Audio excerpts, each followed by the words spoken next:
बिस्मिल्लाहि मिनश्शैतानिर्रजीम। बिस्मिल्लाहिर्रहमानिर्रहीम। दोस्तों, मैं डॉक्टर नासिर खान आज आपको बताऊंगा एक केस के बारे में। और वो केस बिल्कुल जो रियल होते हैं, अब हम उन्हीं केसों को बताया करेंगे आपको।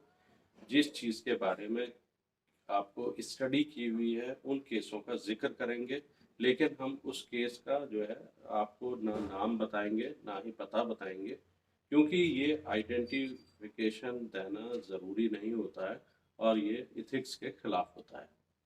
हम किसी भी मरीज को आपके सामने नहीं लाएंगे, क्योंकि उसकी प्राइवेसी मस्ट है। प्राइवेसी का ख्याल रखना बहुत ज़रूरी है, तो इसलिए हम मरीज को नहीं लाएंगे। लेकिन जो हमने क्वेश्चन किए हैं, जो परेशानियां हैं, उनका जिक्र ज़रूर करेंगे आपसे, क्योंकि पता होना चाहिए कि हम किसी डॉक्टर के पास जाते हैं तो अपनी बीमारी को किस तरीके से बताना चाहिए।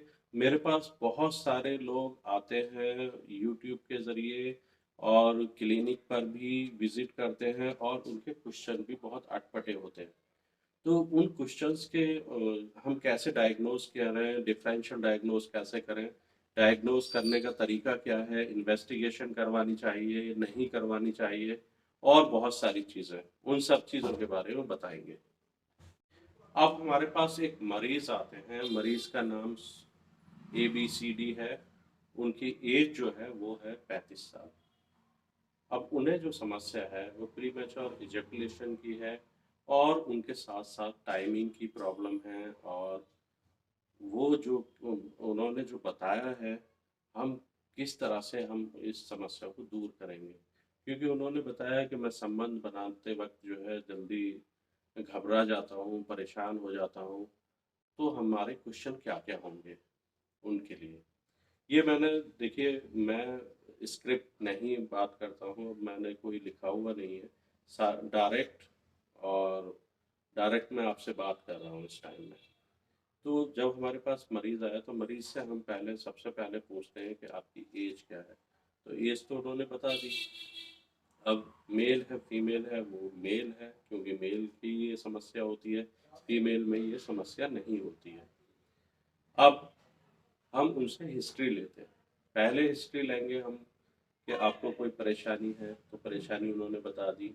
उसके बाद में हम हिस्ट्री लेते हैं कि आपको पहले कभी ये परेशानी हुई है, तो उनका था कि नहीं हुई।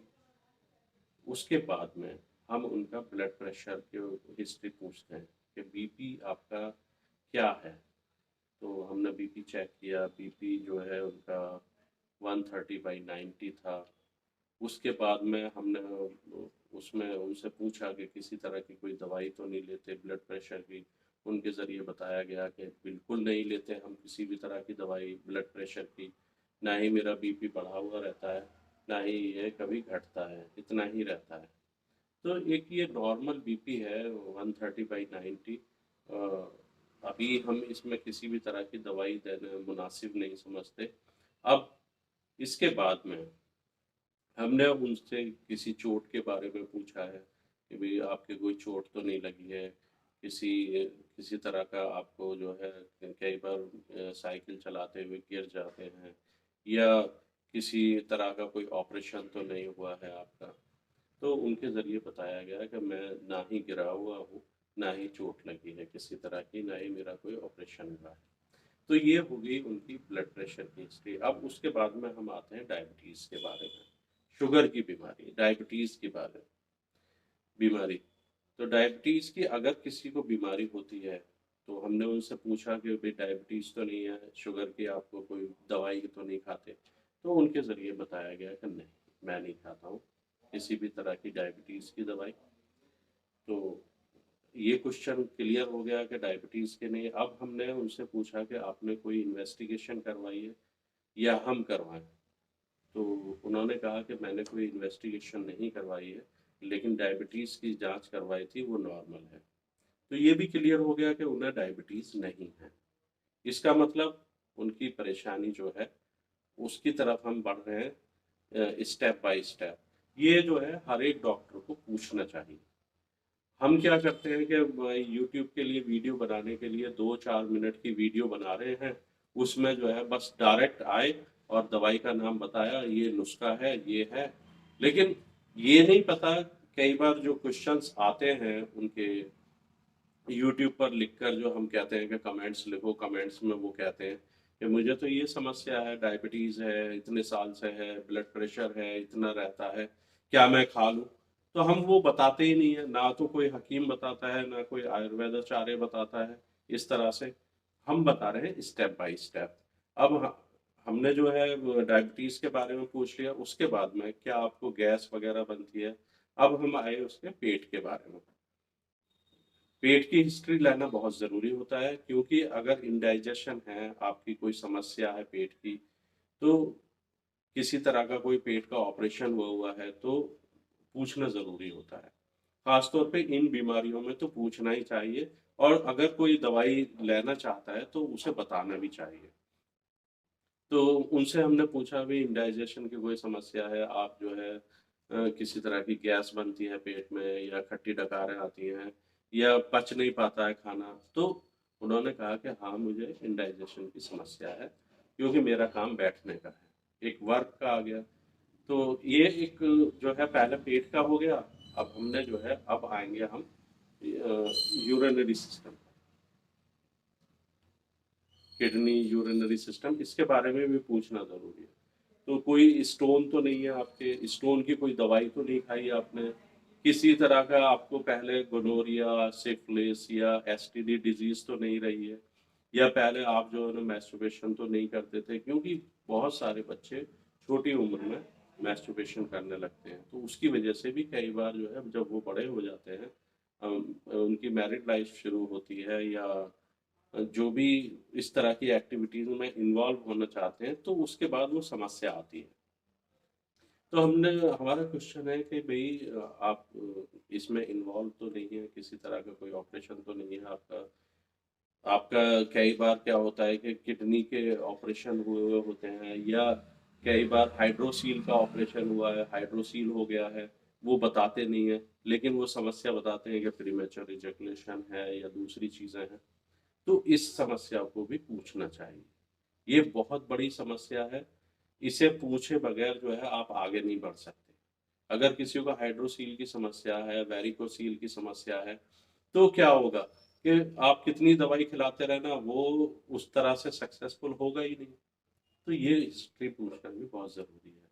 और ज़्यादातर डॉक्टर्स, जो भी मैंने यूट्यूब पर देखता हूँ, ज़्यादातर नहीं, लेकिन विदेशी डॉक्टर जो हैं, जो फॉरेनर डॉक्टर हैं, वो अगर यूट्यूब पर कोई वीडियो लोड करते हैं, तो वो पूरी हिस्ट्री पूछते हैं, हिस्ट्री के बाद में फाइनल डायग्नोज बनता है। तो अब हम जो है उनकी जो है ये पूछा कि भाई किसी तरह का कोई चोट, हाइड्रोसील या ये नहीं है, तो उनका जवाब था नहीं है। अब इसके बाद में ये तो हो गया। अब उनसे जो है ना, पहले तो हमने यही क्वेश्चन पूछना था कि आप काम क्या करते हैं? तो उन्होंने काम बैठने वाला बताया, ऑफ़िस का। तो ऑफ़िस के बैठने में भी एक दिक्कत है, स्ट्रेस रहता है। आपके जॉब वर्क बहुत डिपेंड करता है, फैमिली हिस्ट्री बहुत डिपेंड करती है, आपका माहौल बहुत डिपेंड करता है इस चीज़ के लिए। और हम भटकते हैं नीम हकीम खतराए जान वाले चीज़ों पर।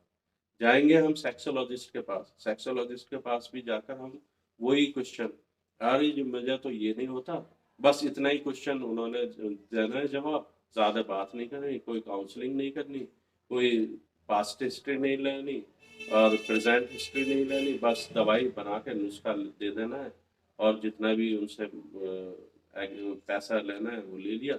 लेकिन प्रॉपर तरीके से इलाज होना ज़रूरी है इस चीज़ का, जभी ये चीज़ें जाती हैं। तो उसके बाद हमने ये पूछा कि भई किसी तरह की कोई दिक्कत तो नहीं है, साइकोलॉजिकल डिप्रेशन, या आपका वर्कलोड, या आपका खाना-पीना, या आपके जो आपके पार्टनर हैं, लाइफ पार्टनर हैं, उनके साथ संबंध कैसे हैं? इस चीज़ पर भी बहुत डिपेंड करता है।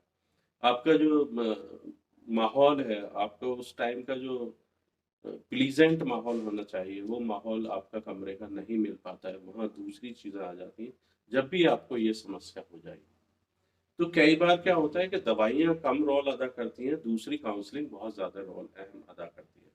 तो ये पूछ लिया। उसके बाद में आप आएंगे इन्वेस्टिगेशन पर। आपको लगता है कि इन्वेस्टिगेशन करवानी ज़रूरी है, माना सीमेन की आपको इन्वेस्टिगेशन करवानी है, या कोई हार्मोनल इन्वेस्टिगेशन करवानी है, या अल्ट्रासाउंड करवाना है, ये सारी इन्वेस्टिगेशन आप करवा सकते हैं अगर आपको लगता है कि भाई इन्वेस्टिगेशन की ज़रूरत है।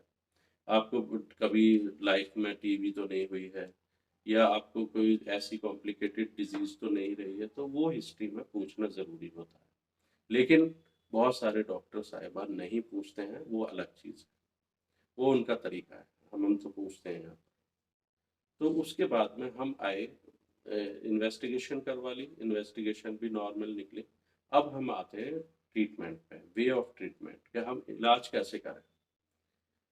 सारी हिस्ट्री लेने के बाद आप फाइनल डायग्नोज किया कि भाई ठीक है, ये दवाइयाँ आपको दी जाएँगी। देखिए दवाइयाँ हमने दी उनको, यूनानी दवाई दी, आयुर्वेदिक दवाई दी, या होम्योपैथिक दवाई दी, या मॉडर्न दवाई दी। दवाई देने का तरीका पूरा बताना है उन्हें कि भई हमें जो है ये 40 दिन खिलानी है, 2 महीने खिलानी है, 3 मंथ खिलानी है, और इतना चार्जेस बैठेगा। तो 3 मंथ किस चीज़ से? पानी से खिलानी है, दूध से खिलानी है, सुबह-शाम खिलानी है, 3 बार खिलानी है, टीडीएस में खिलानी है, वो सारी चीज़ें उनको बतानी पड़ेंगी। अब जब हम ये दवाइयाँ बता देते हैं कि भई प्रीमैच्योर इजैकुलेशन के लिए ये दवाई है, ये नुस्खा है, आपको 40 दिन खाना पड़ेगा, तो वो मरीज़ सैटिस्फाई होता है आपका, और उस चीज़ को, अब ये मरीज़ को हमने जो है दवाई दी है, 40 दिन की दवाई दी है।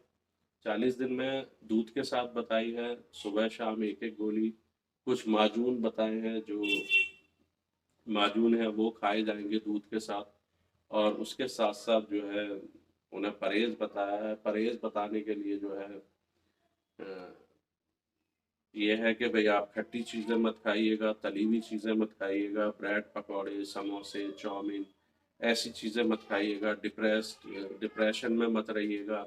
और जब आप अपने महिला मित्र के साथ, या आप अपने जो है लाइफ़ पार्टनर के साथ आप जाएँगे, तो आप जो है प्रॉपर तरीके से, तो परहेज़ बताना ज़रूरी है। परहेज़ नहीं बताते हैं तो कई बार क्या होता है, दवाई का प्रॉपर रिज़ल्ट नहीं आ पाता है। जो दवाई 1 महीने खाने की होती है, उसे 1.5 महीने खिलाना पड़ता है, सवा महीने खिलाना पड़ता है, और उसी हिसाब से परेशानी बढ़ जाती है या घट जाती है। तो परहेज़ बताना ज़रूरी है। उसके साथ-साथ आपको ये भी बताना पड़ेगा, अगर वो डायबिटीज़ की दवाइयाँ खा रहे हैं, तो डायबिटीज़ की दवाइयाँ कैसे खानी है? ब्लड प्रेशर की दवाई खा रहे हैं, तो दवाई कैसे खानी है? आपको ये भी ध्यान रखना पड़ेगा, अगर मरीज़ को ब्लड प्रेशर है, ये डिफरेंशियल डायग्नोज़ में आ जाता है।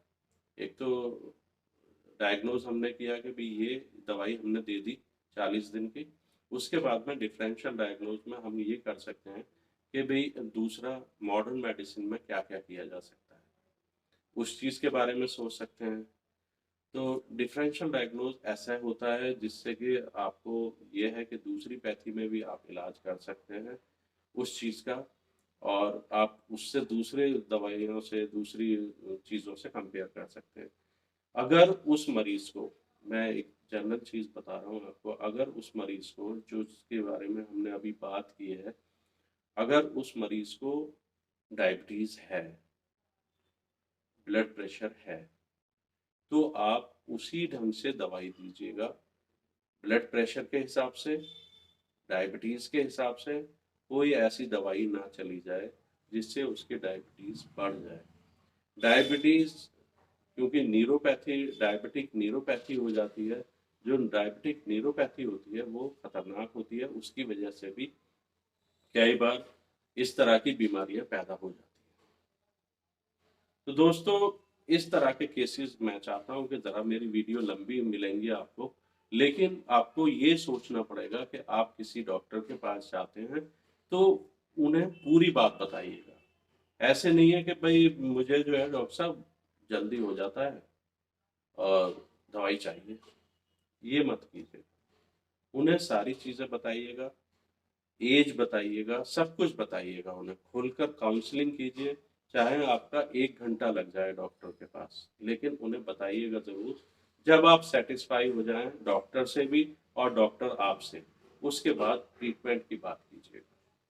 कि दवाई क्या लेनी है, क्या खानी है, किस तरह से खानी है, वो तो बात की चीज़ें हैं। उससे पहले ही आपको जो है अपनी बॉडी के बारे में, अपने सिस्टम के बारे में और ऑर्गन्स के बारे में वो बहुत ज़रूरी है बताना। कई बार कुछ लोग बताते नहीं हैं, उसका नुकसान हो जाता है। हम दे रहे हैं फ़ायदे के लिए, पता पड़ी उससे कुछ नुकसान हो गया और। तो इस तरह की प्रैक्टिस करना अच्छी बात नहीं है। मैं इस तरह की प्रैक्टिस को अच्छा नहीं मानता हूँ।